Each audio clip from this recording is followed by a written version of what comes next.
Hello everyone, I am Nishudan. Welcome back to Learn with Me, your favorite channel to learn English easily.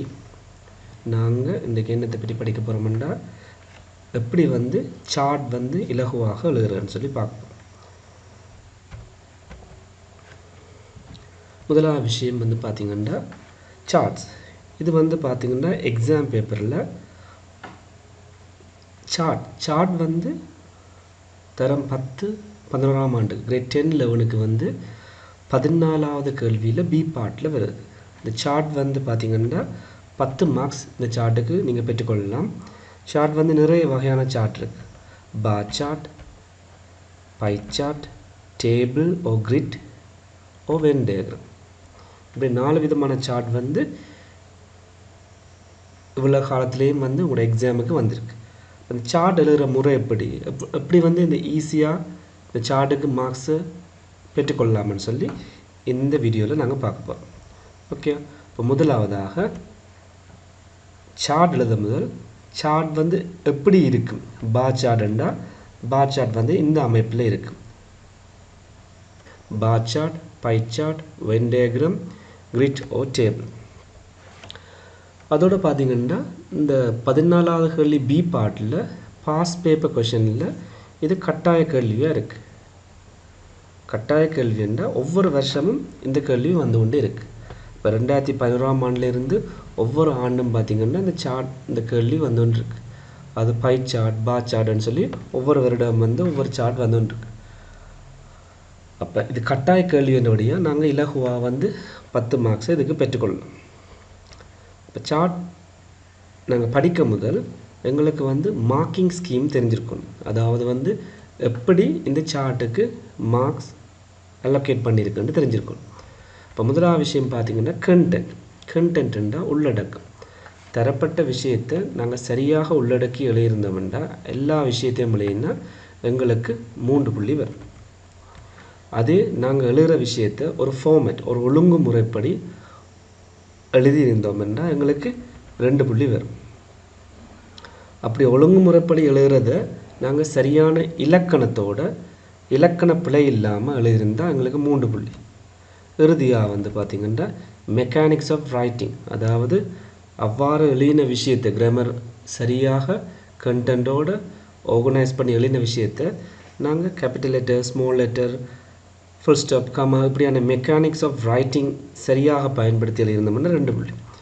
இப்படி மொத்தமாக பார்க்க எங்களுக்கு 10 புள்ளியை பெற்றுக்கொள்ளலாம். அப்போ நாங்கள் ஒரு விஷயம் எழுதுகிறோம்னா எங்களுக்கு எந்தெந்த வகையில் புள்ளி வழங்கப்படுதுன்னு சொல்லி எங்களுக்கு தெரிஞ்சிருக்கும். இப்போ கண்டென்ட் மட்டும் சரியாக எழுதி லாங்குவேஜ் பிழைச்சதுன்னா எங்களுக்கு மார்க்ஸ் குறையும். அப்போ ஒவ்வொன்றும் எப்படி உங்களுக்கு மார்க்ஸ் வழங்கப்படுதுன்னு சொல்லி இந்த வகையில் தந்திருக்கு. முதலாவது விஷயம் கண்டென்ட் 3 புள்ளி, ஃபார்மேட் அண்ட் ஆர்கனைசேஷன் 2, லாங்குவேஜுக்கு 3, மெக்கானிக்ஸ் ஆஃப் ரைட்டிங்குக்கு 2 புள்ளி. டோட்டல் 10 மார்க்ஸ் இந்த சார்ட்டுக்கு உங்களுக்கு கிடைக்கும். அடுத்த விஷயம் என்னென்னா சார்ட் எழுதணுமெண்டா இந்த சார்ட்டில் என்னென்ன வேர்ட்ஸ் பயன்படுத்துறது, என்னென்ன வொக்காபுலரி புதிய சொற்களை பயன்படுத்துறதுன்னு சொல்லி எங்களுக்கு தெரிஞ்சிருக்கும். அந்த வகையில் பார்த்திங்கன்னா இங்கே சோடி சொற்களை தந்திருக்கு பாருங்கள். Highest, lowest. இப்போ கூட குறைய என்பதை என்னென்ன வகையில் சொல்லலாம்னு பாருங்கள்.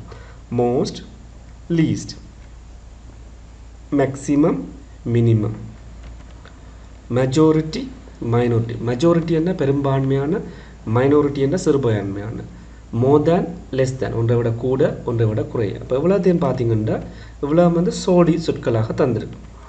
அடுத்தது இப்போ ப்ரிஃபர், லைக், ஃபேவரட் மூன்றும் விருப்பமானதுன்றதை சொல்லுங்கள்.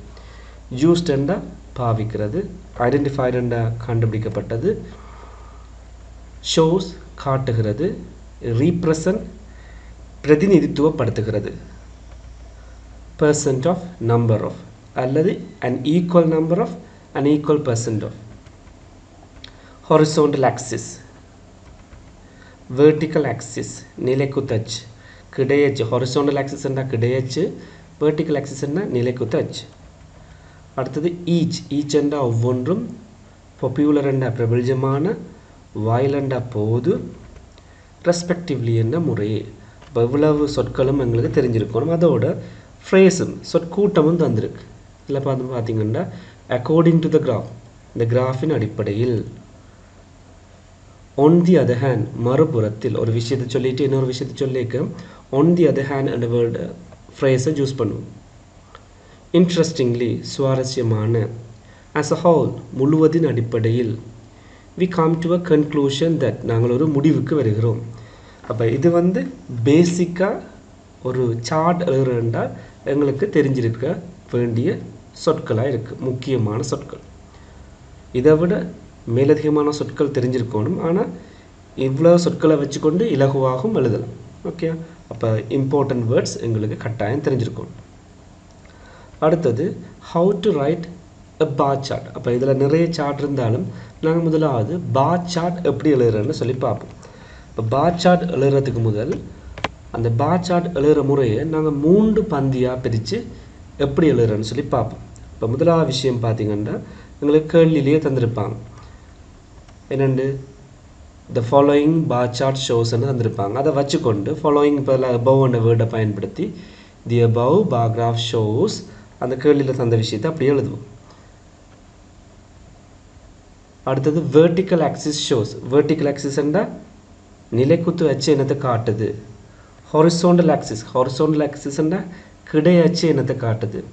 அதுக்கப்புறம் அந்த கிடையச்சில் இருக்கிற விஷயம் தேயா அவை என்னதுன்னு காட்டுது.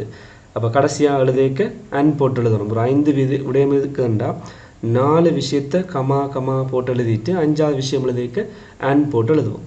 அப்போ உங்களுக்கு இலகுவாக விளங்கணுன்றதுக்காக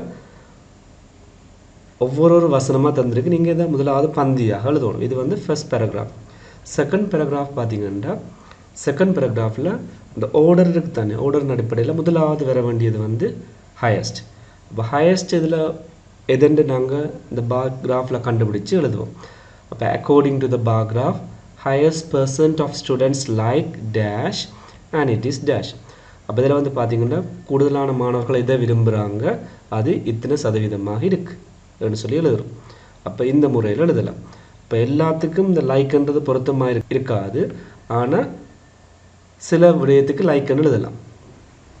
உதாரணத்துக்கு பார்த்தோம்னா மாணவர்களுக்கு பிடித்த பாடங்கள். அப்போ கூடுதலான ஆட்களுக்கு வந்து சயின்ஸ் பாடம் படிச்சிருக்கிறேன்டா அக்கார்டிங் டு த கிராஃப். இதில் வந்து கிராஃப் வந்து இது பார் கிராஃப். அப்போ according to the bar graph the highest percent of students like science and it is 30 சொல்லி எழுதுவோம். இப்போ அது வந்து 30% இருக்கனுடைய 30 எழுதுறோம். அடுத்தது லோவஸ்ட். இப்போ லோவஸ்ட் எழுதிக்க நாங்கள் ஒன் தி அதர் ஹேண்ட், இப்போ ஹையஸ்ட்டை சொல்லிட்டோம், மறுபுறத்தில் லோவஸ்ட்டை சொல்ல போகிறோம்ன்றபடியா on the other hand the lowest percent of students like dash and it is dash. அப்போ லோவஸ்ட் என்னென்னு சொல்லி எழுதுவோம். அதுக்கப்புறம் 3வது வசனம் 2வது பேராகிராஃபில் interestingly and equal percent of students like dash and dash. அப்போ ஈக்குவல்னு சொன்னால் சம எண்ணிக்கையாக இருக்கிறது. அப்போ இந்த சார்ட்டில் இது சம எண்ணிக்கையாக இருந்தால் இதை பயன்படுத்தலாம், எல்லாத்துக்கும் தேவையில்லை. இப்போ 2 விஷயம் இருக்கும். அப்போ உதாரணத்துக்கு ஹிஸ்ட்ரி அண்ட் தமிழ்ண்டா இதில் history and Tamil which is dash each, அது ஒவ்வொன்றும் வந்து 10% இருக்குது, 10% இருக்குன்னு சொல்லி டேஷ் ஈச்ன்றதை ஒவ்வொன்றும்ன்றது குறிக்குது. அடுத்தது வந்து பார்த்திங்கன்னா நாங்கள் ஹையஸ்ட் லோவஸ்ட் ஈக்குவல் எழுதிட்டோம். அதுக்கப்புறம் மிச்சமாக இருக்கிறத நாங்கள் எழுத போகிறோம். இப்போ மிச்சமாக இருக்கிறது எப்படி எழுதுறோம்னா உதாரணத்துக்கு பார்த்திங்கன்னா இந்த வாயில் என்ற வேர்டை பயன்படுத்தி எழுதுகிறோம். 2 விடயம் வந்து மிச்சமாக இருக்குன்னா முதலாவது ஒரு விஷயத்தை சொல்லி போட்டு மற்ற விஷயத்தை சொல்லிக்க வாயில் போட்டு எழுதலாம். இல்லை ஒரு விஷயம் மட்டும் தான் மிச்சமாக இருக்குன்னா அதை நாங்கள் வாயில் போட்டு எழுத தேவையில்லை, தனியாக ஒன்றை மட்டும் எழுதிக்கொள்ளலாம். உதாரணத்துக்கு 10% ஆஃப் ஸ்டூடெண்ட்ஸ் லைக் ரிலிஜன் சொல்லி எழுதினோம்னா சரி. இப்போ ஹையஸ்ட் எழுதியாச்சு, லோவஸ்ட் எழுதியாச்சு, ஈக்குவல் எழுதியாச்சு, மிச்சமாக இருக்கிறது எழுதியாச்சு. அது பிறகு நாங்கள் இந்த சார்ட்டில் இருக்கிற 2-3 விஷயத்தை ஒப்பிட்டு எழுதுறது. இப்போ எப்படி ஒப்பிட்டு எழுதுறேன்டா மோர் ஸ்டூடெண்ட்ஸ் லைக் இதில் ஒரு பாடத்தை போடுவோம் தேன் டேஷ். அப்போ மோர் ஸ்டூடெண்ட்ஸ் லைக் சயின்ஸ் தேன் இங்கிலீஷ் அப்படின்னா கூடுதலான மாணவர்கள் விரும்புகிறாங்க சயின்ஸை தேன் விட, எதை விட இங்கிலீஷை விட விரும்புகிறாங்க. பட் ஆனால் லெஸ் ஸ்டூடெண்ட்ஸ் லைக் குறைவான மாணவர்கள் விரும்புகிறாங்க மேத்ஸ் தேன் ஹிஸ்ட்ரி. குறைவான மாணவர்கள் விரும்புகிறாங்க மேத்ஸை, எதை விட ஹிஸ்ட்ரியை விட குறைவான மாணவர்களாக மேத்ஸை விரும்புகிறாங்க. அப்போ இது வந்து 2வது பேராகிராஃப். இப்போ முதலாவது பேராகிராஃபில் 4 வசனம், ரெண்டாவது பேராகிராஃபில் 5 வசனம் வந்துட்டு. மூன்றாவது பேராகிராஃப் நாங்கள் இந்த சார்ட்டில் படித்ததை வச்சுக்கொண்டு என்ன ஒரு முடிவுக்கு வாரோம்னு சொல்லி எழுதுறது.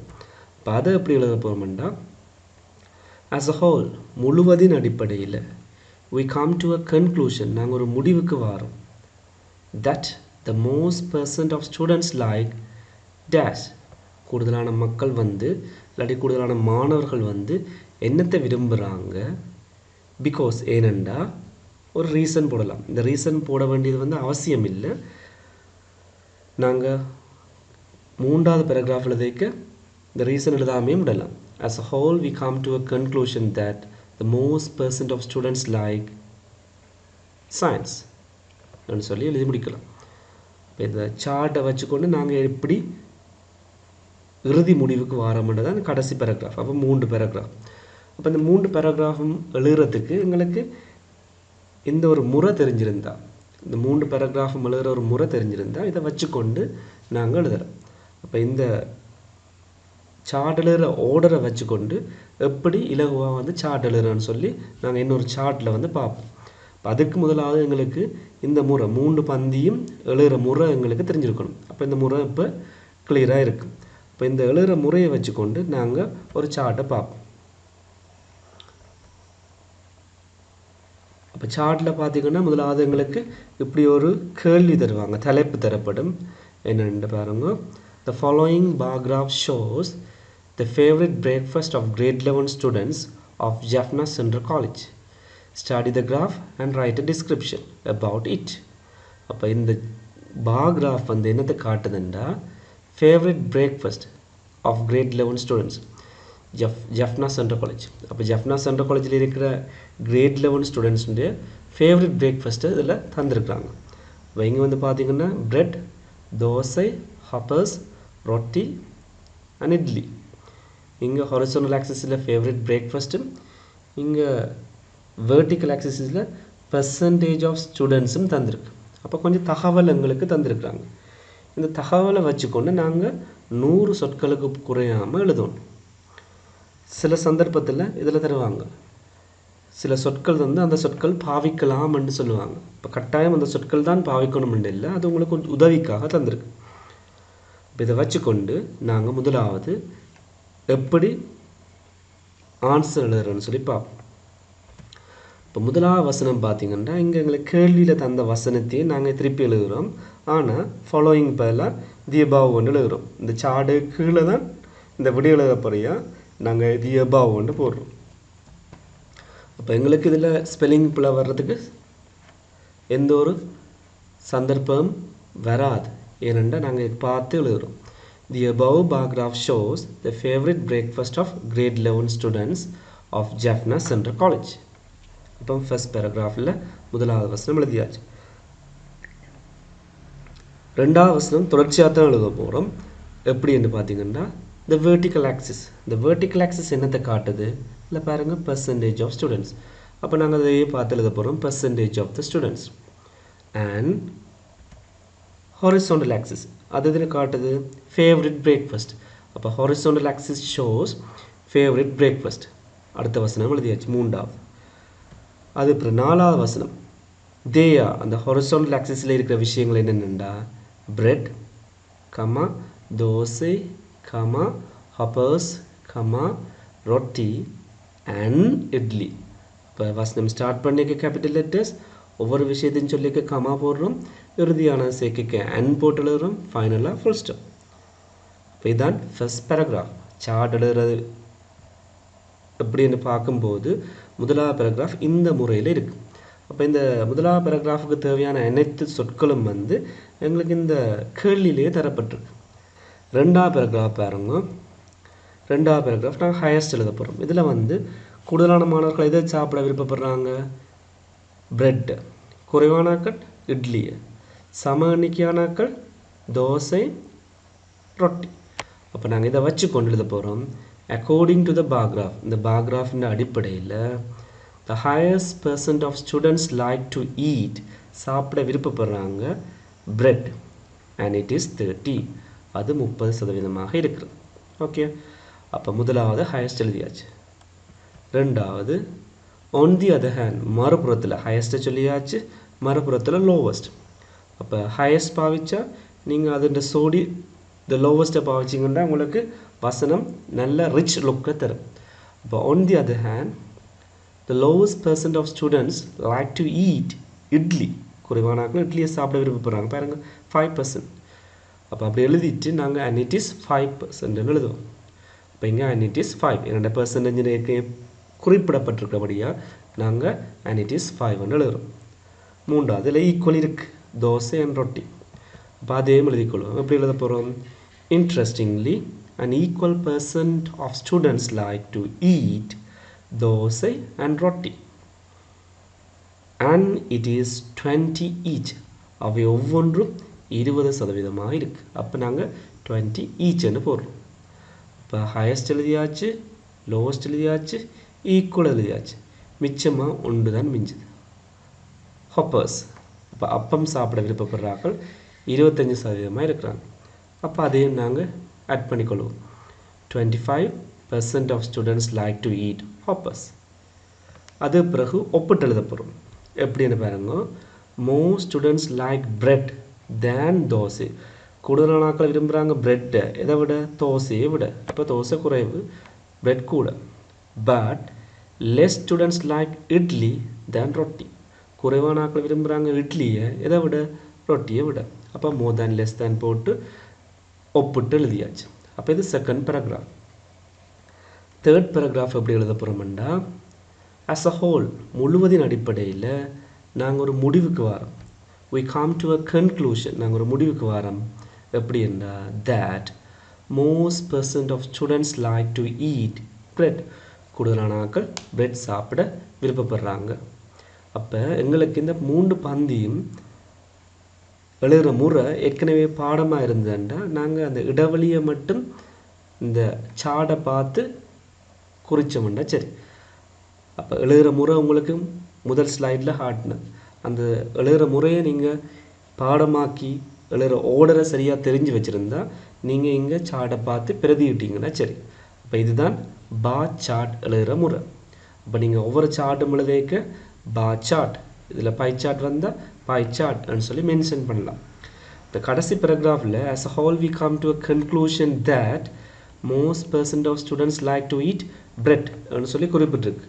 இதுக்கு ரீசனும் கொடுக்கலாம். பிகாஸ் இப்போ பிரெட் வந்து நாங்கள் கடையில் வாங்கி பிரெட்டை வச்சுக்கொண்டு மார்னிங் பிரேக்ஃபாஸ்ட்டை மேக் பண்ணுறது வந்து ஈஸி. அப்போ ரீசனை அது சார்பாகவும் எழுதிக்கொள்ளலாம், அது கட்டாயம் இல்லை, எழுதிக்கொள்ளலாம்.